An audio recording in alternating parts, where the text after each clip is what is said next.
안녕하세요. 사울과 요나단의 죽음을 애도하는 다윗의 애가입니다. 오늘 본문은 사무엘하 1장 17절에서 27절입니다. 17, 18절 다윗은 사울과 그 아들 요나단을 생각하며 이 노래로 슬퍼하고 유다 사람들에게 이 활의 노래를 가르치라고 명령했습니다. 이것은 야샬의 책에 기록돼 있습니다. 다윗이 사울과 요나단에게 얼마나 큰 예우를 표하는가를 말해줍니다.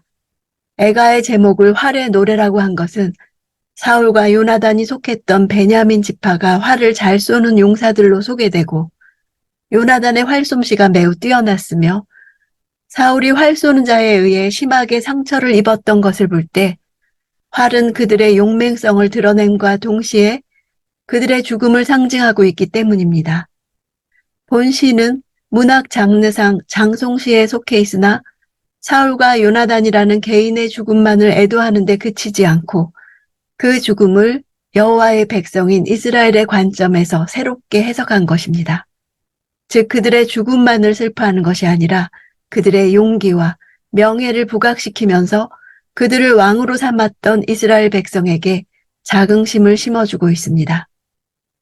또한 여호와께서 세우신 이스라엘의 왕이 할례받지 못한 이방인들에게 죽임을 당했다는 사실과 그로 인해 하나님의 이름이 이방인들에게 모욕거리가 될 것을 염려하는 내용을 전달하면서 자신이 슬퍼하는 근본적인 원인이 신앙적 차원에 있음을 드러내고 있습니다.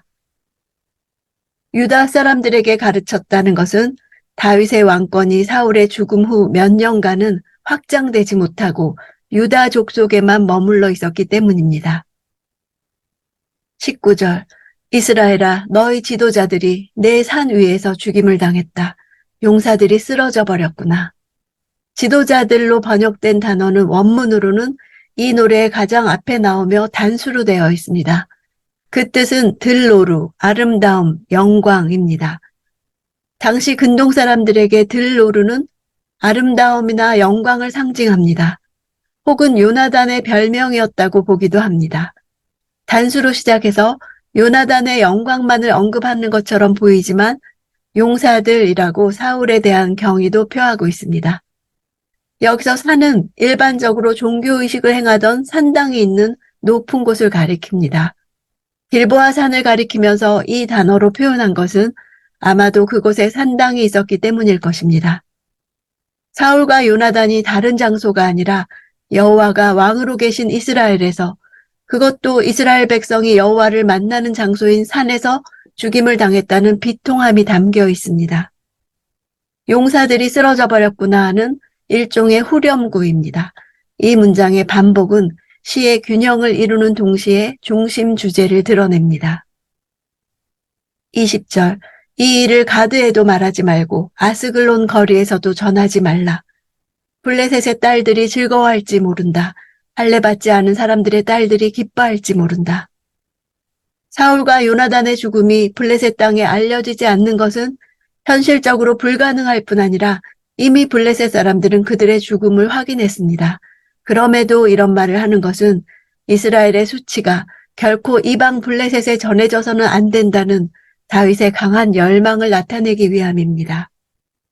여기서 우리는 다윗이 사울의 죽음을 슬퍼하는 근본 원인을 발견할 수 있습니다. 사울의 죽음은 이스라엘의 실패이며 언약 백성의 실패를 의미했기 때문입니다. 블레셋의 딸들이란 전쟁에서 승리하고 돌아온 용사들을 축하하기 위해 여인들이 춤을 추며 노래하는 고대 근동의 일반적 관습과 관련된 표현입니다. 21절 길보아 산들아 이제 내게 이슬과 비를 내리지 않고 재물을 낼 밭도 없을 것이다. 그곳에 용사들의 방패가 버려져 있구나. 사울의 방패는 기름칠도 않은 채 버려져 있구나. 무고한 피가 흘려진 땅이 저주받는다는 생각은 고대 근동의 일반적인 생각이었습니다. 농경사회에서 땅이 저주받는다는 것은 가뭄을 의미합니다. 재물을 낼 밭이란 표현은 다양한 해석이 가능합니다. 재물이 처음 익은 곡식을 바치는 거제물을 뜻한다면 이런 거제물도 낼 수 없을 정도로 농사의 조건이 열악할 것을 나타냅니다. 또는 땅속 깊이에서 솟아나는 샘이라고 해석할 수도 있습니다. 땅에 대한 저주는 위로부터의 물 공급의 중단과 아래로부터의 물 공급의 중단으로 표현되는 것과 어울립니다. 이렇게 산과 밭의 황무함을 저주처럼 선포하는 것은 이스라엘의 용사 요나단과 사울을 잃고 다윗이 느끼게 될 극도의 심적 황폐함을 시적으로 표현한 것입니다.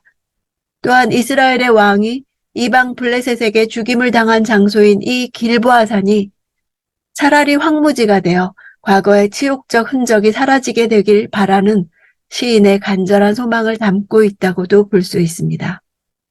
길보아 산과 밭이 저주를 받아야 하는 이유를 왜냐하면으로 시작되며 밝히고 있습니다. 왜냐하면 용사들의 방패가 버려져 있기 때문이다.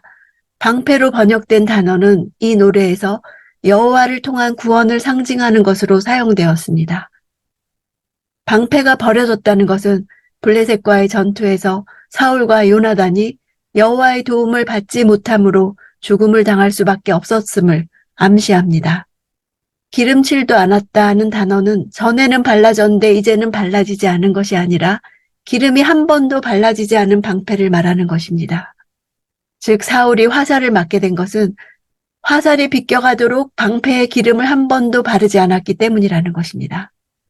방패는 이런 외적 의미 외에도 사울이 마치 여호와의 기름 부음을 받지 않은 자처럼 그분의 도움도 전혀 받지 못하고 죽었다는 사실을 암시합니다.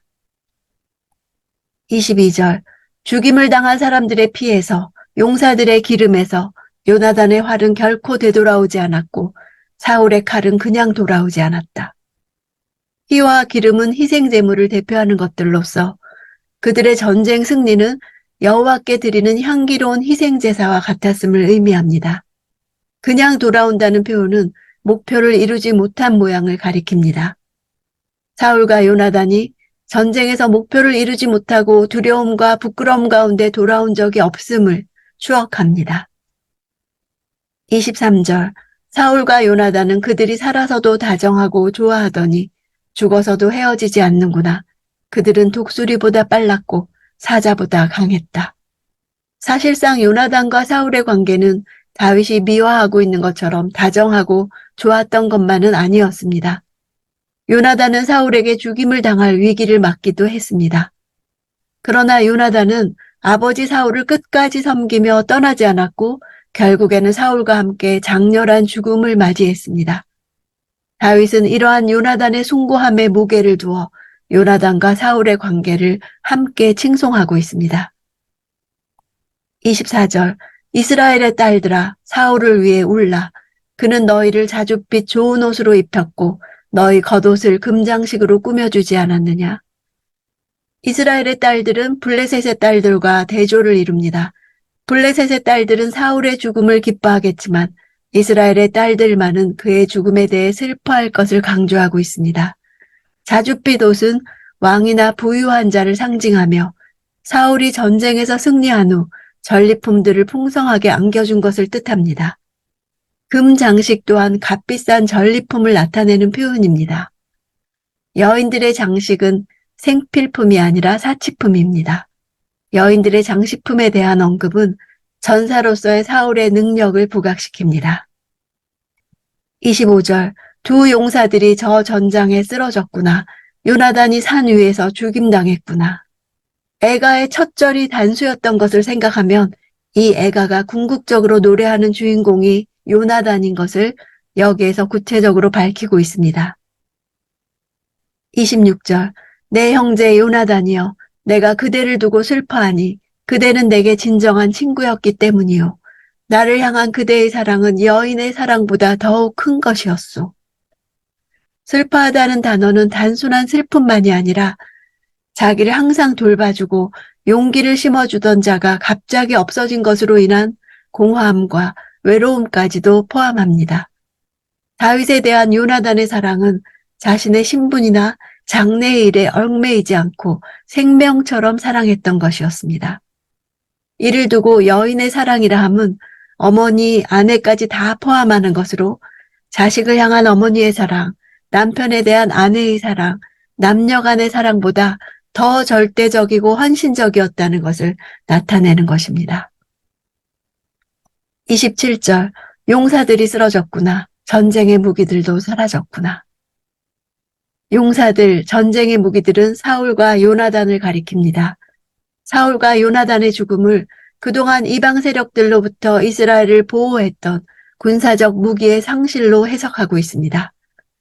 당시 이스라엘은 철제 무기를 구비하고 있는 주변 국가들과 달리 전쟁에 사용할 수 있는 변변한 무기조차 가지고 있지 않았습니다. 이스라엘의 전쟁의 승패는 오직 여호와의 개입 여부에 달려 있었습니다. 이러한 상황에서 전쟁을 지휘하는 이스라엘의 왕은 여호와의 전쟁을 수행하는 전쟁 무기나 다름이 없었던 것입니다. 사울의 처음은 길르앗 야베스를 구원했던 위대한 용사였습니다. 요나단은 혈혈단신으로 온 블레셋 진영을 흔들어 놓았던 용사였습니다.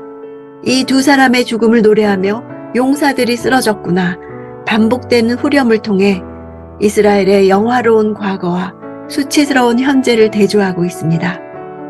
다윗은 슬픔을 노래로 승화시켰습니다. 이 노래를 가르치라고 한 것은 고통을 공감하기 원한 것입니다.